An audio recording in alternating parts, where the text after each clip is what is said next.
She fled an arranged marriage only to find the Apache warrior waiting, * in 1870s New Mexico territory. Isabella, the spirited daughter of a wealthy rancher, learns she's to be married off to a much older banker. The union would secure her family's fortune, but for her, it feels like a cage. The late summer sun of New Mexico beat down on the sprawling Vega Ranch, casting long golden rays across the land. The pasture stretched endlessly, dotted with cattle and ringed by distant mountains, their purple silhouettes hazy in the heat. To an outsider, it was a scene of prosperity and order. To Isabella Vega, it felt more like a prison with invisible walls tightening around her with each passing day. Isabella was 20 years old, with raven dark hair that her mother insisted she wear pinned beneath lace bonnets, and eyes that gleamed like polished onyx when she argued with her father, a frequent occurrence of late. She had grown up galloping across these very fields, stubbornly chasing down strays with the ranch hands or sketching desert flowers in her notebooks, when she was meant to be learning embroidery. Her independent spirit had been tolerated in childhood. But now, as a woman, that same spirit was being crushed beneath her father's iron. While Don Rafael Vega was not a cruel man, but he was a practical one. Years of drought, raids, and economic uncertainty had carved him into a figure who valued alliances and security above all else. When Mr. Horace Billings, a wealthy banker from Santa Fe, proposed marriage to Isabella, Don Rafael saw not a man 20 years his daughter's senior, but the guarantee of financial stability. The banker's connections meant protection for the ranch, expanded markets for cattle, and the prestige of joining one of the most influential families in the territory. To Isabella, however, Mr. Billings was nothing more than a cold-eyed stranger with thinning hair and a fondness for brandy. She recalled the first time he had visited, how his gaze lingered on her as though she were a fine Mari he intended to purchase. He spoke of her beauty, but never to her directly, as if she were already an object in his possession. That night, she had lain awake in her room, staring at the wooden beams above, her stomach knotting with dread. The announcement of the betrothal was made in the grand parlor of the ranch house, with the household gathered and champagne brought out as though a celebration was in order. Isabella's mother, Elena, dabbed at her eyes with a handkerchief, torn between maternal concern and obedience to her husband. The ranch hands offered stiff congratulations, their eyes betraying sympathy. Only Isabella's younger brother, Mateo, dared to speak his mind, muttering, "She's not a prize heifer to be sold." His remark earned him a sharp rebuke from their father and a dark warning glance. For Isabella, the moment felt like the air had been stolen from her lungs. She managed a polite smile as the banker kissed her hand, but inside she was screaming. Later, when alone with her mother, she let her fury spill forth. "Mama, I cannot marry him. He is old enough to be my father, and he looks at me as if I were already his property. Do you not see it?" Elena stroked her daughter's hair, her expression weary. "Of course I see it, mi corazon. But you must understand your father thinks of the family, of our survival. A woman's duty is sometimes sacrifice. But what of love? What of my life?" Isabella demanded. Her voice trembled, but not with weakness, with conviction. "Am I to wither away beside a man I cannot even respect? If I marry him, I will lose myself." Her mother's silence was answer enough. The days that followed were a blur of preparations. Seamstresses were called to fit gowns, invitations sent out, and the ranch bustled with servants polishing silver and preparing for the great wedding feast. Everywhere Isabella turned, she saw the walls of her fate closing in. She played her part outwardly standing for fittings, nodding at suggestions, answering politely when spoken to, but inwardly a plan was forming. At night, she would climb to the balcony of her room and gaze at the desert stretching endlessly beyond the ranch. The land seemed to call to her, the mesquite trees, the cactus blossoms, the coyote's haunting cries. It was vast, untamed, and dangerous, yet it represented freedom. The more she thought of Billings' smug smile, the more certain she became that she would rather risk the desert's merciless grip than live a life shackled to him. On the eve of the wedding, as lanterns glowed in the courtyard and guests began to arrive, Isabella's heart pounded with resolve. Tomorrow she was to be wed, but tomorrow would never come.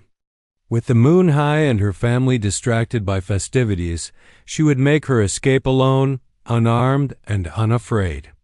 Anything was better than surrendering her future to a man she did not love. And so, with the weight of her father's expectations pressing against her and the promise of freedom whispering through the desert wind, Isabella Vega prepared to flee into the unknown. The Vega Ranch slept beneath a pale September moon. Music from the courtyard drifted faintly into the night, the strumming of guitars, the clinking of glasses, laughter of guests celebrating a union that would never be. For Isabella Vega, the sound was both a curse and a blessing. The merriment kept her family occupied, their guard lowered. Tonight was her only chance. She stood in her room, trembling with both fear and resolve. Her white wedding gown lay across the bed like a shroud waiting to claim her. Instead, Isabella wore a simple riding dress, dark blue to blend with the night. A small satchel hung over her shoulder, packed with what she had managed to hide away: a flask of water, a loaf of bread, a few pesos, and her mother's silver rosary. Nothing more. Anything heavier would slow her down. Her horse, Estrella, waited in the shadow of the stables. Isabella had raised the mare from a foal, her bond with the animal one of the few things her father had not tried to control. Estrella would carry her farther than her courage might. Slipping through the halls, Isabella avoided servants who bustled to and fro. She paused at her brother Mateo's door, her heart aching with the urge to confide in him. But if he knew, he would insist on coming with her, and she could not endanger him. Not now. With a silent prayer, she moved on. At the stables, the air was sharp with hay and leather. Isabella saddled Estrella as quickly as her shaking hands allowed. The mare snorted softly, sensing the tension, but remained still as if she, too, understood the gravity of this night. A final glance toward the ranch house showed lanterns flickering merrily in the windows. Beyond them stretched the desert, a sea of shadows, vast and merciless. Isabella's throat tightened, but she mounted the horse and nudged her forward. Hooves struck the earth, and in moments she was swallowed by darkness, leaving behind the life she refused to claim. The desert by night was both beautiful and terrifying. The moon painted the sand in silver, turning the cacti into ghostly sentinels. A chorus of crickets rose from the brush, occasionally broken by the distant cry of a coyote. The air was cooler now, though each gust of wind carried with it the dry tang of dust. At first, exhilaration surged through Isabella's veins. She had done it. She was free. Each stride of Estrella's hooves carried her farther from Mr. Billings' clammy hands, from her father's stern commands, from the suffocating fate awaiting her at dawn. She whispered encouragement to the mare, clutching the reins tightly. "Run, my beauty. Run until the world cannot catch us." But as the hours passed, the desert revealed its merciless nature. Shadows grew darker, stretching into shapes that played tricks on her mind. Every rustle in the brush made her pulse quicken. Was it a snake, a wild animal, or something worse? She remembered the stories whispered by the ranch hands of Apaches who roamed these lands, fierce and silent, appearing like ghosts before striking. Whether those tales were truth or exaggeration, she did not know. But tonight, alone under the stars, they felt all too real. Her water flask grew lighter with each sip. The bread she had packed was already stale. She had no map, only her memory of a trail that wound toward Santa Fe. Fear gnawed at her. What if she became lost? What if Estrella stumbled? What if her father's vaqueros caught her before she reached safety? By dawn, Isabella's body ached from the saddle, and her eyes burned from lack of sleep. She paused near a dry arroyo to rest Estrella. The horse lowered her head to sniff at the dusty earth, and Isabella stroked her neck, whispering words of comfort more for herself and for the mare. "This will work," she told herself firmly. "I will reach Tia Clara. She will help me." She must. But as the sun rose higher, heat bore down relentlessly, and hope wavered. Her skin prickled beneath the harsh rays. Her lips cracked.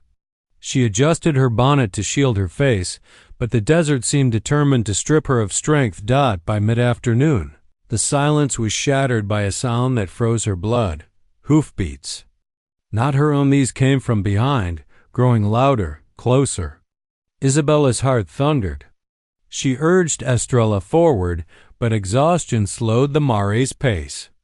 Panic clawed at her chest. Were they her father's men? Bandits? Or worse, the very Apache warriors the ranch hands had warned about? She dared not look back at first, too afraid of what she might see. When at last she glanced over her shoulder, shapes emerged from the shimmering horizon. Riders, fast and many. Her breath caught. There was no escaping them. "Go, Estrella," she cried, digging her heels into the mare's flanks. The horse surged forward, but the riders gained ground with terrifying swiftness. Dust rose behind them like a storm. Isabella clutched the reins, her mind racing with prayers and dread. She had fled one prison only to ride headlong into the jaws of another fate, and when the riders closed in, surrounding her with whoops and flashing weapons, Isabella knew that desert's freedom had delivered her into far greater peril than the marriage she had left behind. The desert sun blazed overhead, searing Isabella's skin and draining what little strength remained. Estrella's flanks heaved, sweat glistening on the mare's hide as she galloped with every ounce of power left in her. Yet no amount of urging could close the widening gap between her and the riders thundering in pursuit. The sound of their hoofbeats grew deafening, pounding like war drums against the silence of the wasteland. Isabella's heart matched their rhythm, a frantic hammering inside her chest. She clutched the reins tighter, her knuckles white, her breath coming in short gasps. "Faster, my beauty. Please, faster," she whispered desperately to Estrella. But exhaustion had claimed them both. The desert was merciless, and as the riders closed in, Isabella realized the truth. There would be no outrunning them. She risked a glance behind her. A band of Apache warriors swept across the sands like hawks descending upon prey. Their ponies were smaller than Estrella, but quicker, more agile, bred for these harsh lands. The men rode with fluid ease, their bodies part of their horses as though desert and rider were one. Sunlight flashed off their weapons, lances, bows, and rifles slung across their backs. A sharp cry rang out, echoing through the empty canyon, followed by a burst of whooping. The sound cut through Isabella's spine like a blade. It was a warning, a declaration. She was theirs now. Fear turned her throat dry. She had heard the stories whispered by the vaqueros late at night of captives taken, of lives traded or lost in the harsh justice of Apache camps. She had never known what was truth and what was superstition, but now, surrounded by a whirlwind of dust and pounding hooves, she knew the stories were not merely tales. The warriors fanned out, encircling her. Estrella slowed, her energy spent. Isabella held tight, back straight despite the trembling in her limbs. If she were to die, she would do so with dignity, not begging like a frightened child. One rider surged ahead, his lance angled toward her. Isabella flinched, instinctively drawing Estrella to a halt. The tip of the weapon hovered inches from her chest. Her breath caught. For a long, tense moment, no one spoke. The circle of warriors regarded her with hard, assessing eyes. Dust settled slowly, hanging in the sunlit air. Isabella's heart hammered so loudly she thought they must hear it. Then, Movement. From the rear of the group, another figure rode forward. His presence parted the others without a word, as though an unspoken authority surrounded him. He was taller than the rest, his shoulders broad, his bearing commanding. His horse, a chestnut stallion, moved with the effortless grace of a predator. The warrior dismounted in one smooth motion, boots striking the earth with confidence. He strode toward Isabella, his gaze locked on hers. For the first time, she truly saw him. His face was strong, chiseled by sun and wind, his skin bronzed by the desert. A thin scar traced from his temple to his jaw, a mark that only heightened the intensity of his features. His dark eyes burned with something she could not name: fury, perhaps, but also recognition, as though she were not a stranger at all. Isabella stiffened. Every instinct screamed at her to flee, yet her body remained rooted, as though snared by the force of his presence. She lifted her chin, refusing to cower. The warrior spoke, his voice deep and resonant, carrying authority even though she could not understand the words. His men murmured in response, but he silenced them with a sharp glance. Then, to Isabella's astonishment, he addressed her in accented Spanish. "You ride far from your home, Señora." "Too far." His words struck her like a lash. How did he know? What did he intend? Her mouth went dry, yet she forced her voice to remain steady. "I will go no farther," she replied, her hand tightening on Estrella's reins. "If you mean to kill me, then do it quickly." A flicker of surprise crossed his features, surprise and something else, something unreadable. His gaze lingered on her, searching, weighing, before he lowered his weapon. "No," he said firmly. "Not you." He turned then, addressing his warriors in their tongue. Though she could not understand, she saw the ripple of dissatisfaction among them. Some frowned, others exchanged sharp words. Yet none dared challenge him. The warrior looked back at her. "You are under my protection now." Isabella's breath caught in her throat. Relief should have come, but instead, a storm of confusion swirled inside her. Why her? Why claim her as his own? In that instant, she realized she had escaped one fate only to tumble into another one no less dangerous, but far more uncertain. The Apache warrior's eyes never left hers as he mounted his horse once more. He gestured for her to follow, and though every fiber of her being rebelled, Isabella found herself turning Estrella's reins, drawn into the current of his command. The desert had not killed her, but it had delivered her into the hands of a man whose presence threatened to change her life forever. The warriors led Isabella deeper into the desert, their formation tight, their eyes wary of both her and the world beyond. She rode in the center, Estrella's ears flicking nervously at the strange scents and sounds around them. Though her hands gripped the reins with practiced steadiness, her heart refused to slow. She had traded one captivity for another, yet the man who had spoken for her, the tall warrior with the scar and commanding presence, rode just ahead, and she could not keep her eyes from drifting to him. His name, she learned when one of the others addressed him, was Cade. The syllables rolled low and sharp like a stone striking steel. He did not glance at her as they rode, but she felt his awareness nonetheless, as though every breath she drew, every glance she stole, was already measured by him. The group traveled until the sun sank low, staining the desert in crimson and violet. At last they reached a shallow canyon where a fire was quickly built and water drawn from a hidden spring.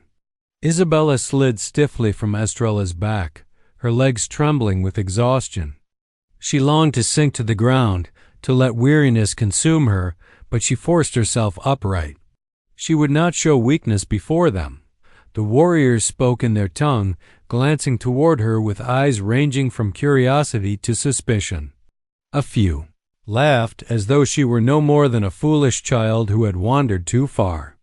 Others scowled, their expressions dark. Isabella understood nothing of their words, but their meaning was clear enough. She was a burden, an outsider, perhaps even a danger.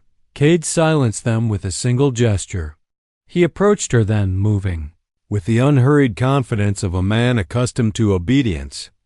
Isabella stiffened, lifting her chin, her black eyes flashing defiance. "What do you intend?" she demanded in Spanish, her voice sharper than she felt inside. Cade studied her for a long moment before replying. "You ride alone, with no guide, no weapon. You would not have lived another day in this desert. That was my choice," she shot back. "Not yours." His mouth curved slightly, though not in amusement. "Your choice ends the moment others must bear its weight." She bristled at his calm certainty. "And am I your prisoner now? Another spoil of your raids?" A murmur rippled among the other warriors at her bold words. Some laughed outright, others looked to Cade in anticipation of his reaction. But he merely regarded her, unshaken. "No," he said finally. His voice was steady, resonant, leaving no room for doubt. "You are not a spoil. You are under my protection." The camp grew quiet at those words. Even Isabella felt the weight of them, though she could not fully grasp their meaning. She stared at him, struggling to keep her composure. "Why?" she asked. Cade's gaze lingered on her, dark eyes piercing, unreadable. "Because I have seen you before," her breath caught. "Seen me?" He nodded once. "Years ago. Near your father's land. You were a girl then, not yet a woman. You rode this same horse, chasing cattle as though no fear lived in you. I remembered." Isabella's mind reeled. She had no memory of such an encounter, but the conviction in his voice left no room for doubt. That he had noticed her, remembered her, unsettled her more than she wished to admit. "You claim me because of that?" she asked, her tone brittle. "I claim you," Cade replied evenly, "because the desert has given you to me. To abandon you would be death. To leave you to others would be worse. Here, you will live." The words struck her with strange force. He spoke not as a captor, but as one who believed he stated simple truth. Still, anger flared in her chest. "My life is mine to decide," she insisted. Cade's eyes softened, almost imperceptibly. "So you believe. Yet here you stand, alive because I chose to speak." The fire crackled between them, filling the silence. Isabella clenched her fists, torn between fury and an unwilling flicker of gratitude dot around them. The other warriors muttered uneasily. Some looked displeased, as though they questioned Cade's judgment. One man spat into the dirt, shaking his head. Another spoke sharply, gesturing toward Isabella. Though she could not understand the words, the hostility was clear. Cade turned to them, his expression hardening. His reply was swift, commanding, and though Isabella could not decipher it, his tones silenced the dissent. One by one, the warriors turned away, tending to the fire, to their horses, to sharpening their weapons. When at last he faced her again, Isabella felt a strange, dangerous current stir between them. "You will eat," Cade said, his voice gentler now. "You will rest. Tomorrow we ride. And if I refuse?" His eyes narrowed slightly, though not in anger. "You will not. You are strong, stronger than most. But even strength must bend to the desert." Isabella said nothing. She wanted to argue, to deny him, to assert her will. Yet her body betrayed her, her limbs heavy, her throat parched, her spirit frayed. She lowered her gaze, not in submission, but in acknowledgment of her exhaustion as she accepted a bowl of food from a reluctant hand. Isabella realized her fate had shifted once more. No longer bound for a loveless marriage, she now walked a different path, one shaped by a warrior who claimed her not as his prize, but as his responsibility. It was a claim she both resented and, against her will, felt safer for. The desert dawn came in shades of gold and rose, painting the canyon walls with light as the Apache camp stirred awake. Isabella sat apart from the others, her knees drawn to her chest, her back pressed against Estrella's warm flank. Sleep had been fitful at best. The hard ground and her tangled thoughts gave her no rest. Every time she closed her eyes, she saw Cade's unyielding gaze, heard his voice declaring her under his protection.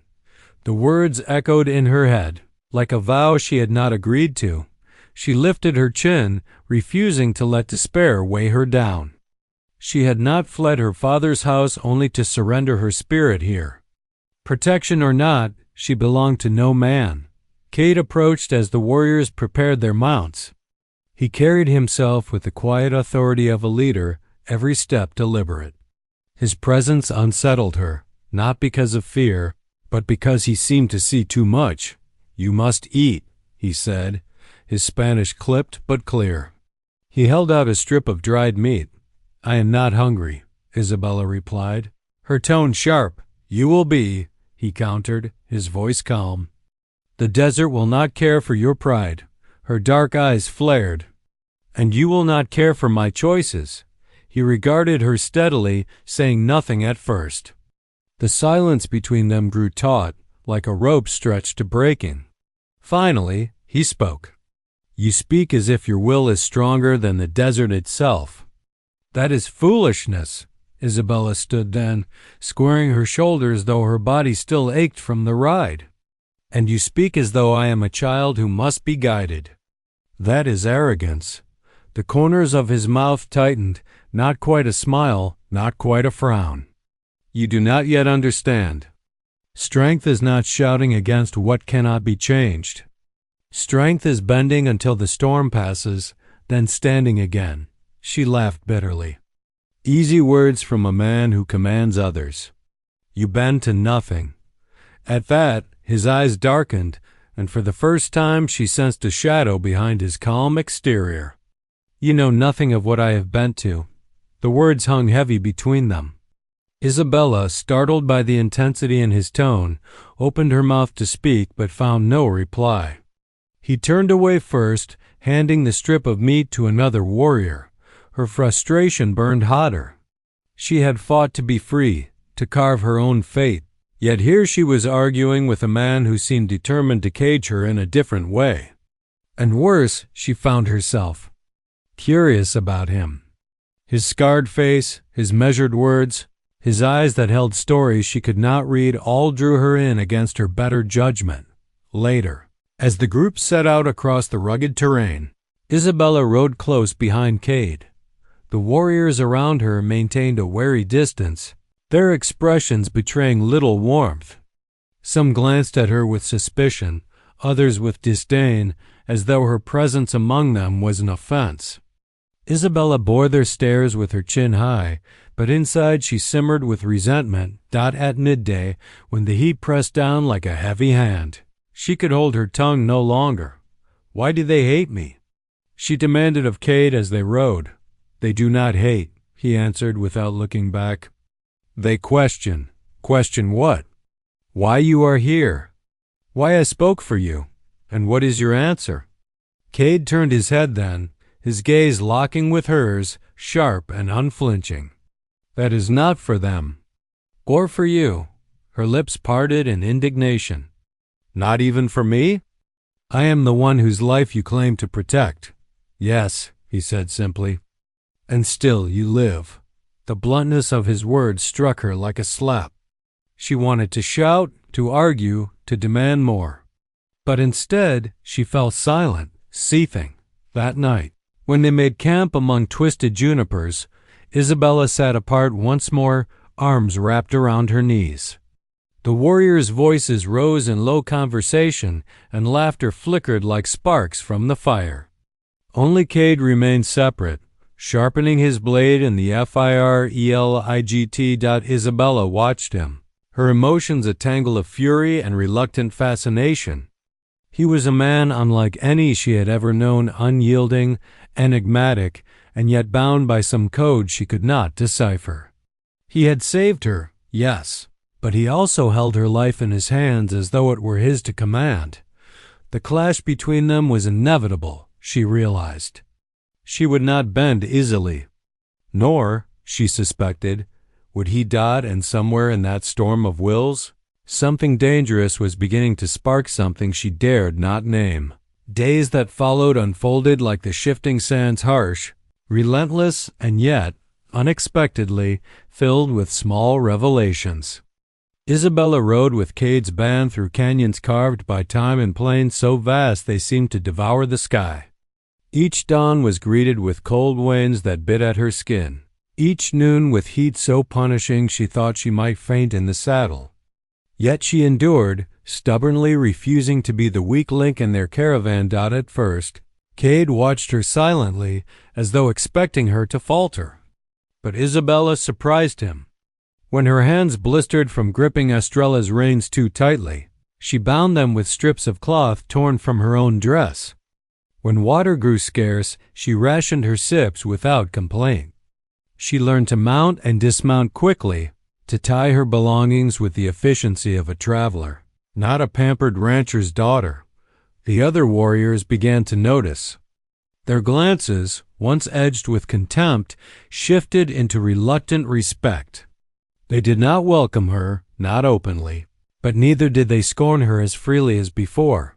One evening, as the fire crackled low and the desert sky blossomed with stars, Cade handed her a bundle of yucca fibers. "Braid," he said simply. Isabella frowned. "For what?" He demonstrated, his large hands moving with surprising patience, weaving the fibers into a cord. Rope, strong, useful. She mimicked his movements, clumsy at first, then steadier. Her fingers stumbled, but she refused to give up. Cade corrected her once, lightly brushing her wrist to guide her. The contact sent an unexpected shiver racing through her. She pulled back quickly, hiding her reaction. By the time the cord was finished, her pride swelled despite herself. She held it up, triumphant. "There, strong." Cade studied her work, then gave a single approving nod. Strong enough. The small exchange lit something inside her, a flicker of accomplishment, of partnership. Days later, survival itself forced them closer. A storm swept suddenly across the desert, turning the sky black with dust and wind. The warriors pressed forward, but Isabella struggled to keep Estrella from bolting. Sand lashed her face, stealing her breath, blinding her eyes. "Hold her head down." Cade shouted over the howl of the wind, riding up beside her. "I'm trying." Isabella cried, her voice raw. In one swift motion, Cade reached across, his hand covering hers on the reins. His strength steadied both horse and rider. For several long moments they battled the storm together, their bodies close, their wills aligned. When at last the wind relented and the air cleared, Estrella stood trembling but safe. Isabella turned to Cade, her face streaked with grit, her chest heaving. "Thank you." His eyes met hers, fierce and steady. "You saved her." "I only gave you my hand." The words struck her, simple yet powerful. He had not claimed the victory, nor diminished her effort. He had shared it. That night, as the camp recovered from the storm, Isabella found herself sitting nearer the fire than usual, across from Cade. The others ate in silence, their faces half hidden by shadow. The flames painted his scar in gold, softened the hardness of his features. She dared to ask, "Why did they follow you?" Cade glanced at her, his expression unreadable. "Because they must." That is not an answer. His gaze lingered on her, then shifted to the fire. "They follow because I do what must be done, even when it costs." Isabella studied him, curiosity warring with caution. "And what has it cost you?" He did not reply. But the silence that followed was heavier than words. For the first time, Isabella sensed the depth beneath his stoic exterior. A man shaped not only by strength, but by sacrifice. A leader who bore burdens she could not yet name. She realized with a start that she wanted to know. Over the following days, small gestures built an unspoken bond. When Isabella faltered on a steep climb, Cade extended his hand without a word. When her flask emptied, he shared his without hesitation. When the others questioned her place among them, his glance silenced them. And though Isabella still bristled at his authority, she began to feel something she had not expected: safety. Not the suffocating safety her father had sought for her in marriage, but something steadier, forged in hardship and endurance. At night, when she lay awake listening to the desert silence, she admitted to herself what frightened her most. She was beginning to trust him, and trust, she knew, could be more dangerous than any blade. The desert had grown quieter in recent days, the band moving swiftly through ravines and over ridges, leaving little trace of their passage. Yet Isabella sensed a change. The warriors spoke in hushed tones, their eyes scanning the horizon more often. Even Cade seemed more alert, his posture taut, his hand never far from the knife at his belt. At first, she thought it was her imagination. But then came the signs.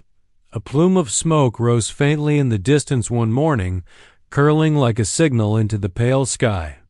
Another day, one of the younger warriors returned with a grim face, saying he had found hoof prints in the dry riverbed fresh, too many to be chance travelers. The men tightened their circle around the group after that, their silence carrying more weight than words. Isabella's heart hammered at the realization. Her father's men were coming. Perhaps not alone. Either Mr. Billings had money enough to hire a small army if he wished. The thought filled her with dread and fury alike. She had fled that fate, and now it hunted her across the desert like a relentless shadow. That night, as the firelight flickered across their weary faces, Isabella turned to Cade. "It is my father, isn't it?" she asked. He studied her quietly before answering. "Yes. He sends men to take you back." She clenched her fists in her lap. "I will not go with them." "You may not have the choice," Cade said evenly. Her gaze snapped to his, blazing. "There is always a choice. I chose to leave. I chose to ride into this desert. And I will not be dragged back like some runaway animal." The intensity in her voice drew the attention of nearby warriors, but Cade silenced them with a look. His eyes softened when they returned to hers. "Then you must be ready. They will not ask what you want. They will only take." His words carried a grim finality that chilled her. Yet beneath it, she heard an unspoken vow that he would not allow it to be so. The attack came at dawn.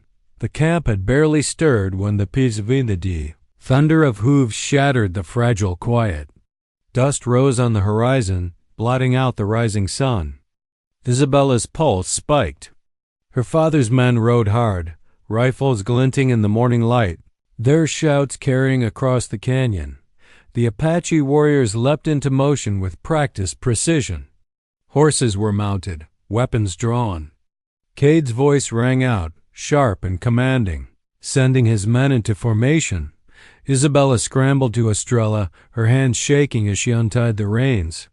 She had no weapon, no training for battle. Yet as she swung into the saddle, her fear hardened into resolve. She would not be taken. Not now, not ever. Gunfire cracked, echoing through the canyon. The warriors answered with arrows and rifles of their own. The clash of two worlds erupted around her. Dust, shouts, the ringing chaos of combat. Through the storm, Isabella caught sight of familiar faces. Her father's foreman, Ruiz, rode at the front, his weathered face grim with determination. He spotted her and urged his horse forward, shouting her name, "Isabella, stop this madness. Come home before it's too late." She shook her head fiercely, her voice carrying across the chaos. "I will never go back." The words seemed to strike him like a blow. Yet he pressed on, his rifle raised, aiming past her. "Down!" Cade's shout split the air. He spurred his stallion forward, knocking Estrella sideways just as the rifle fired. The shot whistled past where Isabella's chest had been, striking harmlessly into the rocks. For a moment, their eyes met, Cade's burning with fury, hers wide with shock. Then the battle swallowed them again. The fighting was brutal, close. The Apache warriors moved like shadows, their knowledge of the land giving them the upper hand. But her father's men were relentless, driven by money and loyalty.